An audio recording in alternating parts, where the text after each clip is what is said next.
В эфире новости IT. Здравствуйте. Почти весь выпуск посвятим региональной повестке и в конце поговорим о вышедшей, наконец, Cyberpunk 2077. Начнем с новостей Якутии. Впервые наши стартаперы и разработчики показали свои проекты в программе «Стартап-депо». Мероприятие проводят Дальневосточные железные дороги совместно с венчурным фондом Yellow Rockets. В нашей республике стартапы поддержат венчурная компания «Якутия», Технопарк и Фонд развития инноваций. Они помогают участникам просчитать экономику проектов и выстроить диалог с топ-менеджерами дальневосточных железных дорог. Разработчики узнают, как привлечь инвестиции от региональных и федеральных институтов развития. Также стартап-марафон пройдет в Хабаровске, Владивостоке, Комсомольске-на-Амуре и Южно-Сахалинске. И много слышали здесь о серьезном развитии молодых технологических предпринимателей в области информационных технологий. А для российских железных дорог это приоритет, потому что мы тоже встали, как и вся страна, и транспортная система на путь цифровой трансформации. Мы много слышали о решениях в области роботизации, автоматизации процессов. И вот предварительный отбор говорит нам о том, что мы действительно здесь можем такие проекты встретить. В Якутске в скором времени портативные электропарковки могут прийти на смену простым гаражам. На базе автодорожного факультета СВФУ начали проводить их испытания в условиях Крайнего Севера. Как они работают, разработчики рассказали Дмитрию Тымырову.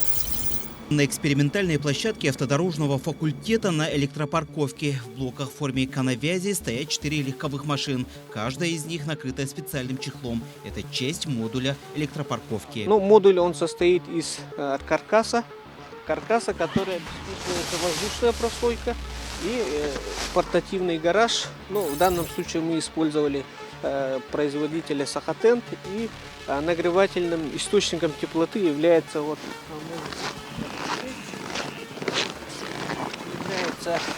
такая конструкция, теплонагреватель. Он здесь стоит подключенный. Вот здесь нагревательный элемент производства ковчег. Благодаря этим элементам техника в условиях экстремальных холодов держит свою работоспособность. Специалисты факультета в рамках этого пилотного проекта снимают все показания с помощью датчиков, которые установлены внутри автомобиля. Машина, она сразу заводится, и средняя температура в основном это двигатель. То есть в моторном пространстве температура где-то в среднем при минус 35 градусов оно составляет 8 градусов.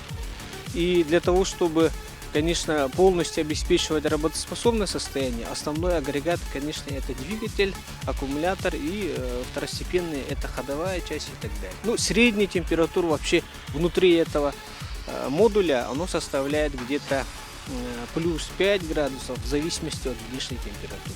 По словам специалистов факультета, в будущем такие электропарковки могут стать отличным вариантом для содержания четырехколесной техники круглый год. Те водители, которые сегодня участвуют в эксперименте, довольны. По крайней мере, так говорит Евсей Евсеевич.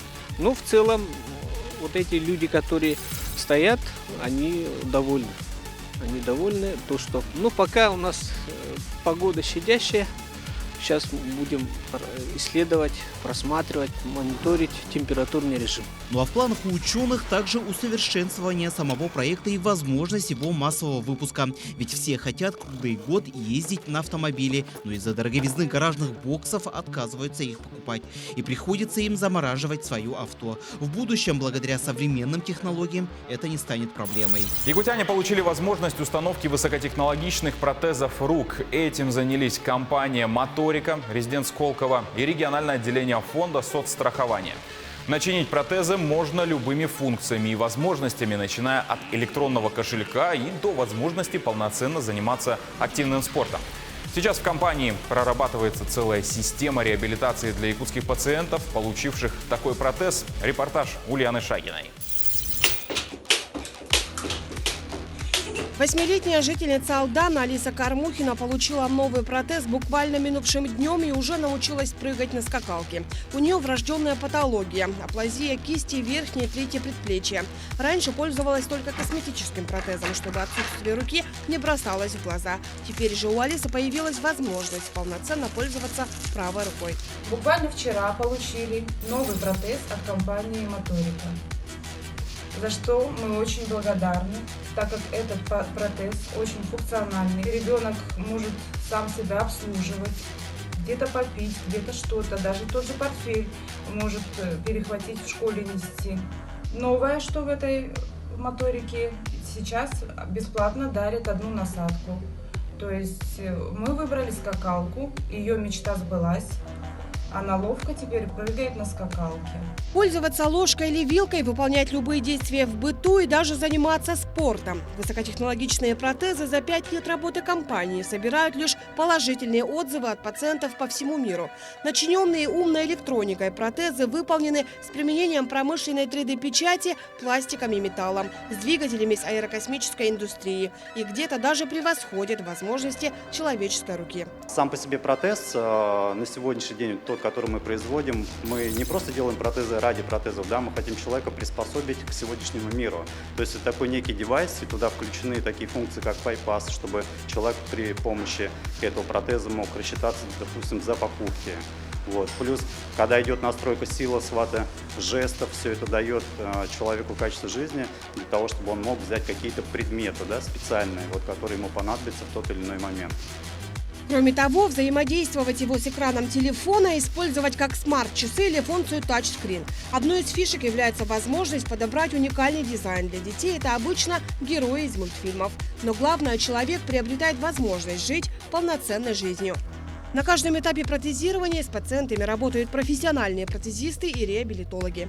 При получении такого протеза, да, человеку сразу же предоставляется реабилитация, то есть здесь он начинает постепенно социализироваться, адаптироваться, да, при работе с таким протезом. И мы, собственно, сейчас совместно с Фондом социального страхования по Республике Саха-Якутия прорабатываем вопрос установки телереабилитационной системы «Атилан» в вашей республике, которая позволит пациенту, получившему травму, уже психологически понять, как он будет в дальнейшем использовать этот протез. Благодаря поддержке фонда соцстрахования они абсолютно бесплатные. В Якутии возможность пользоваться современным высокотехнологичным протезом уже получили более 20 человек. Их количество будет только расти, уверены в компании. Компьютерной мыши исполнилось 52 года. Программистам это устройство более известно как индикатор положения XY для системы с дисплеем. От первого прототипа и до сегодняшнего дня устройство претерпело множество изменений. Об истории создания компьютерной периферии Марина Крутикина.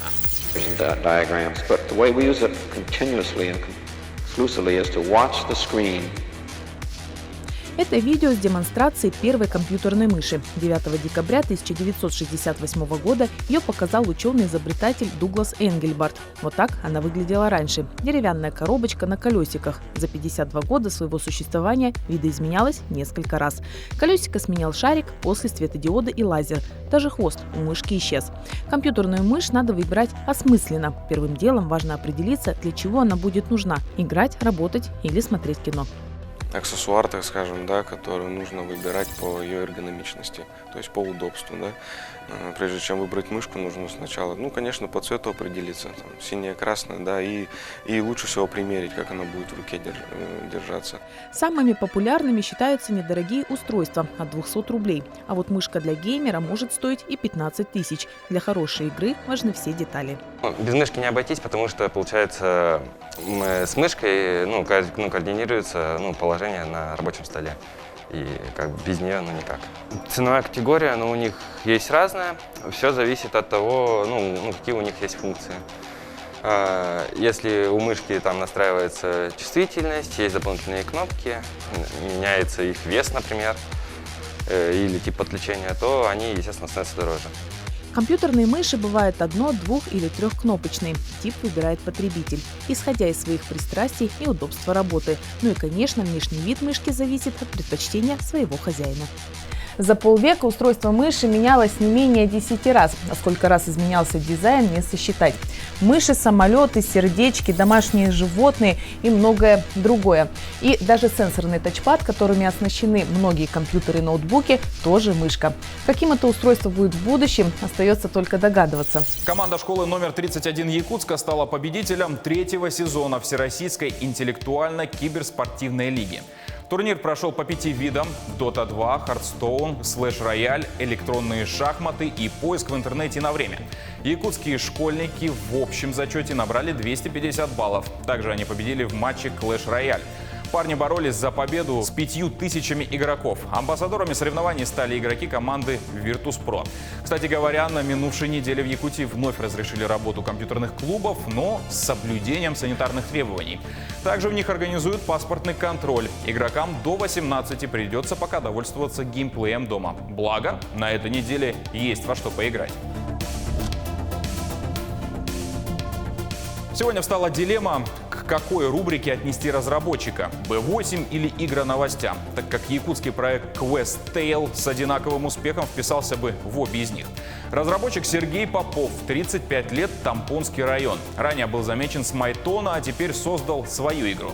Quest Tale – мобильный приключенческий квест с элементами головоломок. Действие происходит в маленьком городке. В центре событий трое подростков-изобретателей, которым предстоит не только включить на максимум свои мозги, но и побороть свои страхи, сразиться с врагами, как внешними, так и внутренними. В 2019 году Сергей с этим проектом занял первое место в хакатоне IT-парка. Сейчас Quest Tale находится в раннем доступе в Google Play. Так что пользователи телефона на Android могут сами оценить игру от якутского разработчика. Итак, спустя 8,5 лет разработки CD Projekt Red явила миру свое творение – Cyberpunk 2077. Информации по нему много, не слышал о нем только ленивый, поэтому остановимся на неочевидных моментах. Как и Ведьмак 3 в свое время, эта игра относится к Next Gen, то есть проект следующего поколения. В полной мере насладиться ей можно лишь на мониторах с 2К и 4К разрешением и с топовыми версиями видеокарт RTX, те, что с трассировкой лучей. Средние компьютеры и уж тем более консоли, даже последних моделей, с ней в полной мере не справятся. Нужно либо опускать настройки и терять половину экспириенса, либо довольствоваться обрезанной версией. Как это произошло с владельцами PlayStation 4, из-за чего в сети начался жесткий холивар. Второе. Как и в свое время с Ведьмаком, не стоит ждать, что в мире таком большом и открытом будет все гладко. Патчи с исправлением багов будут выходить еще года полтора-два. И вот тогда игрой можно будет насладиться в полной мере. И третье. Не вздумайте играть в русской озвучке.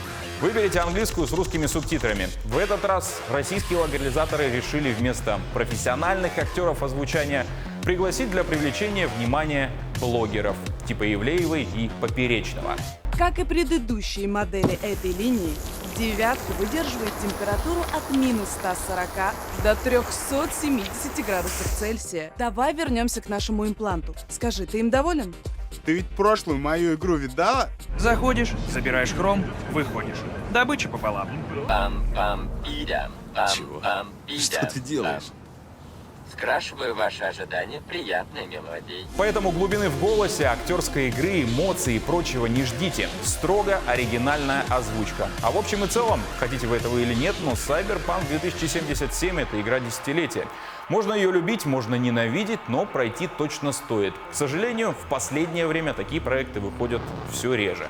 Ну а на этом все. Повтор программы, как всегда, смотрите на YouTube-канале Якутия24, а также в Instagram-аккаунте yak24.ru. До встречи через неделю и всего доброго.